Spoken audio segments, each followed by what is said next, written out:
भाजपा के लोगों का काम है। हिंदू मुस्लिम को प्रति चुनाव आ गया है बिहार में, इस मुद्दा को कन्वर्ट करना चाह रहे हैं, जबकि ऐसी घटना नहीं है। यह जो आतंकवादी हैं जो पूछ रहे हैं मानव जाति के खिलाफ, कोई न जाति होता है न धर्म होता है। इसका जीता जागता उदाहरण है कि वहां का एक दुकानदार भाई जो है मुस्लिम है, उन्होंने इसको रोकने का प्रयास किया कि ऐसा नहीं होना चाहिए। आतंकवादी उनको कहां छोड़े, मुस्लिम को, उनको भी तो मार दिए।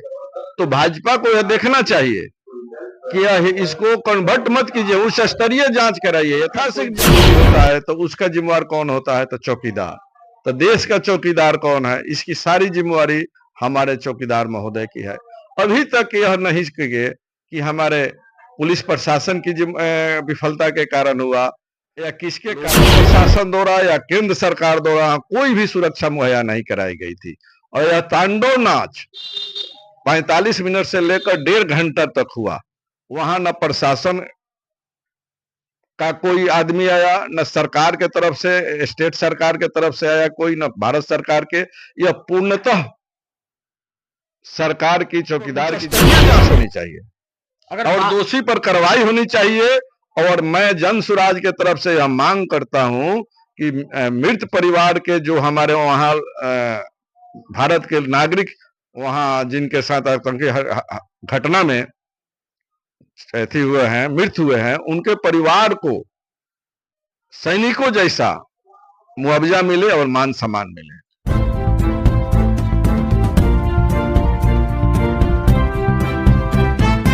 और भारत ये पूछ रहा है पाकिस्तान से आतंकवाद से कब जो है मोदी सरकार इसका बदला लेंगे। आज हम पहुंचे हुए हैं बिहार के सारण जिला में, जो हमारे साथ जनसुराज के कद्दावर सीनियर नेता सुरेश कुमार सिंह जी हैं हमारे साथ। इनसे तमाम बातचीत करेंगे। इनका दावा है कि बिहार में जो इलेक्शन है और एक तरफ जो है देश में लगातार जो है हमला किया जा रहा है, इसका कनेक्शन क्या है, इससे हम तमाम बातचीत जानने के लिए आज हम सुरेश कुमार सिंह के पास पहुंचे हुए हैं। सर, सबसे पहले हमारे राष्ट्रीय जनता खबर में आपका बहुत बहुत स्वागत है। सबसे पहले आपके राष्ट्रीय जनता खबर को हमारे तरफ से हार्दिक बधाई और आपसे, आपके चैनल से जुड़े हुए सभी जनता जनार्दन को हमारा प्रणाम। कहा जाता है कि जब से 2014 के इलेक्शन हुआ लोकसभा में और जिस तरीके से मोदी आपसी किए और लगातार अभी 24 तक जो है अभी वो भारत के प्रधानमंत्री हैं, और कहा जाता है कि एक मजबूत हाथ में जो है भारत की सत्ता गई है। और जिस तरीके से जम्मू कश्मीर में लगातार जो है इस तरह से घटना हो रही है, इसको कैसे देखते हैं? आपकी पार्टी का क्या इस पर स्टैंड है?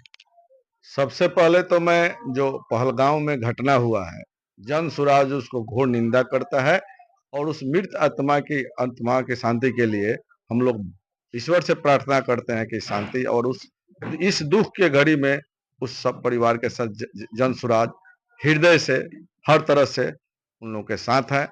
साथ ही आपने पूछा कि यह घटना हुआ, तो अभी घर का कोई चोरी होता है तो उसका जिम्मेवार कौन होता है? तो चौकीदार। तो देश का चौकीदार कौन है? इसकी सारी जिम्मेवारी हमारे चौकीदार महोदय की है। अभी तक यह नहीं किए कि हमारे पुलिस प्रशासन की विफलता के कारण हुआ या किसके कारण हुआ।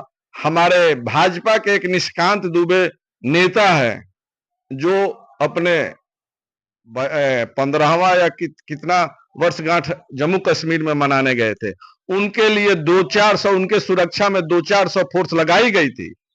और जहां यह घटना घटा है पहलगांव में, सेंसिटिव एरिया है, वहां पर लोकल प्रशासन द्वारा या केंद्र सरकार द्वारा कोई भी सुरक्षा मुहैया नहीं कराई गई थी। और यह तांडव नाच 45 मिनट से लेकर 1.5 घंटा तक हुआ।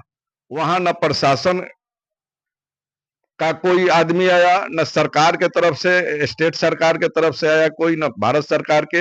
यह पूर्णतः सरकार की, चौकीदार की जिम्मेवारी है और यह अपना जिम्मेवारी से लोगों पर जांच होनी चाहिए, इस पर उच्च स्तरीय जांच होनी चाहिए और दोषी पर कार्रवाई होनी चाहिए। और मैं जन सुराज के तरफ से यह मांग करता हूं कि मृत परिवार के जो हमारे वहां भारत के नागरिक वहां जिनके साथ आतंकी घटना में शहीद हुए हैं, मृत हुए हैं, उनके परिवार को सैनिकों जैसा मुआवजा मिले और मान सम्मान मिले। कहा जाता है कि यहाँ पर जो है जिस तरीके से हिंदू और मुस्लिम इस तरीके से कहकर मारा गया है, क्या लग रहा है आपको? इस तरह से अंतवाद इस तरह से कर सकता है? यही एक घटना है जो लेकिन उसमें वीडियो में सोशल मीडिया पर लगातार वायरल हो रही है, में देखा जा रहा है कि एक मुस्लिम ने जान बचा रहा है और दूसरी तरफ जो है मुस्लिम को भी मारा गया है। तो देश में इस तरह से भ्रम फैलाना क्या लग रहा है आपको? यह भाजपा के लोगों का काम है। हिंदू मुस्लिम को प्रति चुनाव आ गया है बिहार में, इस मुद्दा को कन्वर्ट करना चाह रहे हैं, जबकि ऐसी घटना नहीं है। यह जो आतंकवादी हैं जो पूछ रहे हैं, मानव जाति के खिलाफ है। आतंकवादी का कोई न जाति होता है न धर्म होता है। इसका जीता जागता उदाहरण है कि वहां का एक दुकानदार भाई जो है मुस्लिम है, उन्होंने इसको रोकने का प्रयास किया कि ऐसा नहीं होना चाहिए। आतंकवादी उनको कहां छोड़े, मुस्लिम को, उनको भी तो मार दिए। तो भाजपा को यह देखना चाहिए कि इसको कन्वर्ट मत कीजिए, उच्च स्तरीय जांच कराइए, यथाशीघ्र जांच कराइए। इसमें राजनीतिक हो रही है, इसमें एकदम राजनीति। भाजपा के यही एजेंडे है, हिंदू मुस्लिम, पाकिस्तान भारत, यही उसका अथी है। दूसरा उन जनता का विकास। एक तरफ सरकार दावा कर रही है कि हमने कार्रवाई कर रहे हैं, पानी बंद कर दिए हैं, लेकिन पाकिस्तान के कुछ सोशल मीडिया पर मीडिया वाले ने सीधा कहा है कि भारत का औकात ही नहीं है, वो व्यवस्था ही नहीं है कि पानी बंद कर सकता है। देखिए, यह सब हम लोग सुनते सुनते हम लोग बहुत देख चुके हैं। भाजपा से कुछ होने वाला नहीं है, इसलिए कि इन्हीं के समय में अटल जी के द्वारा जो कारगिल युद्ध हुआ था, यह प्रमाण दे रहे हैं कि कारगिल युद्ध में हमारे बहुत सैनिकों की क्षति हुआ। हमारे सैनिक विजय श्री पर मैंने अंतिम चरण पर थे, जो विजय का पताका फहराने जा रहे थे, लेकिन ऐन वक्त पर इनको रोक दिया गया। कौन रोका? भाजपा सरकार रोकी। पुलवामा का हत्या हुआ, आज क्या रिजल्ट कुछ आया? यह खोली जनता को भ्रमित करने के लिए, वोट को पोलराइज करने के लिए, हिंदू मुस्लिम को द्वेष फैलाने के लिए भाजपा प्रबंधन कर रही है। चलिए, आपका कहना है कि ये हिंदू मुस्लिम हो रही है, भाजपा एक अलग राजनीति कर रही है वोट के लिए।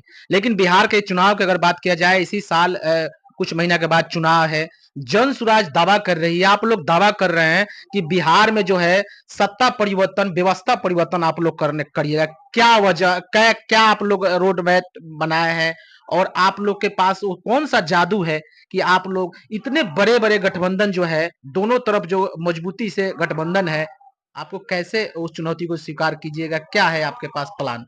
देखिए, प्लान हम लोग का यह है कि हमारे काम करने का पार्टी का अलग है, विजन है, हमारा सोच अलग है, हमारे नेता का विजन अलग है। सारी पार्टियां झूठ सांच बोलकर जनता को भ्रमित कर रही है, अभी तक भ्रमित करने आ रही है। रोड नाली में आतंकवादी के मैटर पर, या रेल दोहरीकरण हो, वह वंदे भारत ट्रेन चलाना है, फलना फलना जो हाई प्रोफाइल मती है, जिससे आम जनता को कोई लाभ नहीं मिलने वाला है। लेकिन हमारी जो पार्टी है जनसुराज, वह विशुद्ध रूप से जनता की पार्टी है। यह जनता की बात करती है, हमारे नेता जनता की बात करते हैं।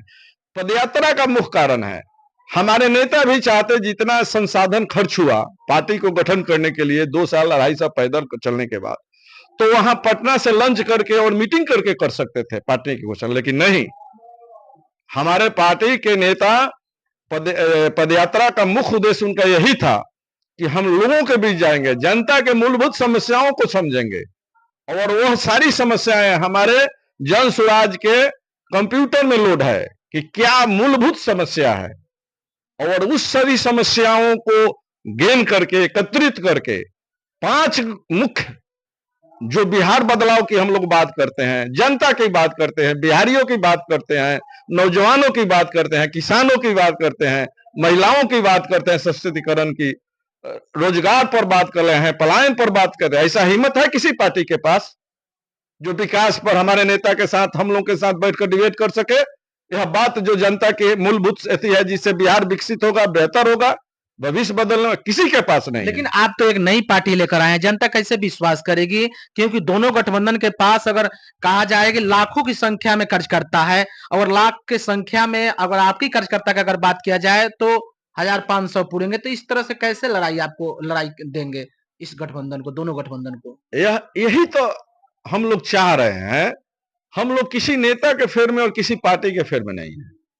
हमारे नेता जो प्रोग्राम लगा रहे हैं आरा में, बक्सर में, हरनौत में, देखिए जनसंख्या कितनी भावुक होकर हमारी जनता नेता को सुन रही है। यह केवल कह रहे हैं कि नहीं, अभी तक आप लोग रोड पर, नाली पर, 5 किलो चावल पर, बिजली पर वोट दे, तो आप लोग का तो काम हो ही रहा है, यही काम होगा।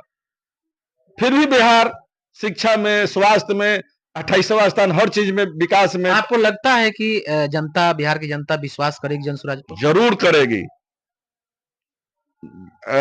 प्रशांत किशोर कोई नेता नहीं है, यह एक सोच है, एक विजन है जो प्रूव करके दिखाए हैं। चाहे वह 14 का प्रधानमंत्री का चुनाव हो, 14 का नीतीश जी का चुनाव हो, बंगाल में चुनाव हो, यह जो उनका सोच है, जो विजन है, जिस विजन पर काम करते हैं उसको सफल करके दिखाया है। आपके विरोधी द्वारा लगातार आरोप लगाया जाता है कि प्रशांत किशोर जी जो है राजद के वोटरों को गुमराह कर रही है, नीतीश की वोटरों को गुमराह कर रही है, लेकिन बीजेपी के वोटर पर कोई असर नहीं पड़ेगा, इसलिए क्योंकि ये बीजेपी के लिए काम कर रही है। ऐसा आरोप हमेशा लगता है आपके नेता पर, आपके पार्टी पर। यह सब नेता का मन गढ़ंत बात कहा जा रहा है लोगों को भरमाने के लिए। अभी लोकसभा का चुनाव हुआ, कहते हैं कि MY समीकरण है, 22% वोट आया आरजेडी को, कहां 35% उनको मिला। भाजपा को मिला 18% और नीतीश जी को 12%। यह लोग तथ्य पर जाइए, हमारा जो पार्टी है, हम लोग हैं, हमारे जो कार्यकर्ता है, नेता है, वह डाटा पर काम कर रहे हैं। अभी तो उपचुनाव, बिहार के उपचुनाव में आप लोग लड़े हैं, 10% के आसपास में वोट आई है। हाँ, यह हमारी पार्टी। तो 10% वोट लेकर आप कैसे सरकार दावा कर रहे हैं कि सरकार हम बनाएंगे बिहार में? देखिए, जहां हम चारों जगह चुनाव लड़े थे उपचुनाव में, ना वहां हमारे नेता का पदयात्रा हुआ था, ना वहां संगठन है। और हम लोग 2 तारीख को पार्टी का गठन हुआ, 5 दिन के बाद हम लोगों का चुनाव चिन्ह मिला और 6 दिन में हम लोग 10% वोट ला दिए और 12% पर हमारे बिहार के मुख्यमंत्री बने हैं। तो हम लोगों के लिए तो इससे बेटर अब और क्या हो सकता है। जीत हार के लिए हम लोग नहीं अति करते हैं, हम लोग सत्ता कुर्सी के लिए नहीं आए हैं, हम लोग व्यवस्था परिवर्तन करेंगे। और जब व्यवस्था परिवर्तन होगा, जनता का सुंदर राज बिहार में कायम होगा, तो हमारे सभी जाति धर्म का सभी लोगों का लाभ होगा और बिहार के नौजवानों को रोजगार मिलेगा, महिलाओं को सशक्तिकरण का लाभ मिलेगा, किसानों की उपज का जो सही लाभ होगा और हमारा बिहार जो बेहतर गौरव जो खो दिया है उसको लाएगा। छपरा की अगर बात किया जाए, छपरा विधानसभा की बात किया जाए, तो दोनों गठबंधन के पास ये सीट गई है। कहा जाता है कि दोनों गठबंधन चित्तौड़गढ़ माना जाता है इस छपरा की सीट। जनसुराज क्या इस छपरा में करेगा ऐसा कि दोनों गठबंधन को चित करेगा? देखिए, आपके नाम पर भी यहाँ दावा किया जा रहा है कि बहुत मजबूती से आप दावेदारी पेश किए हुए हैं। छपरा विधानसभा का यह दुर्भाग्य ही कहा जाएगा कि यह कमिश्नरी का हेडक्वार्टर का विधानसभा है, लेकिन यहाँ के ग्राउंड लेवल पर जो सब स्थिति को समझ रहे हो, सभी लोगों को समझ रहे हो, ऐसा पार्टी का न आरजेडी अभी तक कोई नेता दिया, न कांग्रेस दिया, न जदयू दिया, न भाजपा के लोग। छपरा को क्या चाहिए? छपरा को भूगोल को, इतिहास को समझने वाला, जो हर संगठन पर काम कर रहा हो, समझ रहा हो, वैसे नेता को अगर जनता मौका देगी, जरूर देगी, तो वैसे लोग, ऐसे नेता यहाँ मूलभूत समस्याओं को, शिक्षा, स्वास्थ्य, जाम की समस्या, जो भी हेडक्वार्टर है कमिश्नरी का, जो हमेशा उपलब्ध रहे। विधायक ऐसा होना चाहिए जो जनता हमेशा उससे मिल सके, अपनी बातों को रख सके और वो जनता के साथ वो हमेशा किसी ऑफिस में जाकर काम कराए, फोन करे, जनता वापस नहीं आना चाहिए। आज के नेता हैं, जीत जाने के बाद 5 साल के बाद चुनाव के 6 महीना पहले दिखते हैं, वैसा छपरा को नेता कब नहीं चाहिए। जाते जाते सवाल है कि प्रशांत किशोर जी पद यात्रा लेकर पूरे बिहार में घूम रहे हैं, छपरा में आएंगे तो आपके लिए क्या तैयारी रहेगी? देखिए, यह बहुत खुशी की बात है, आपके चैनल से मैं बता देना चाहता हूं कि हम लोगों को 3 तारीख को मीटिंग हुआ, उसके पहले भी सारण के लोगों को मीटिंग हुआ, मैं पर्सनल 1-2 बार मिला भी हूं।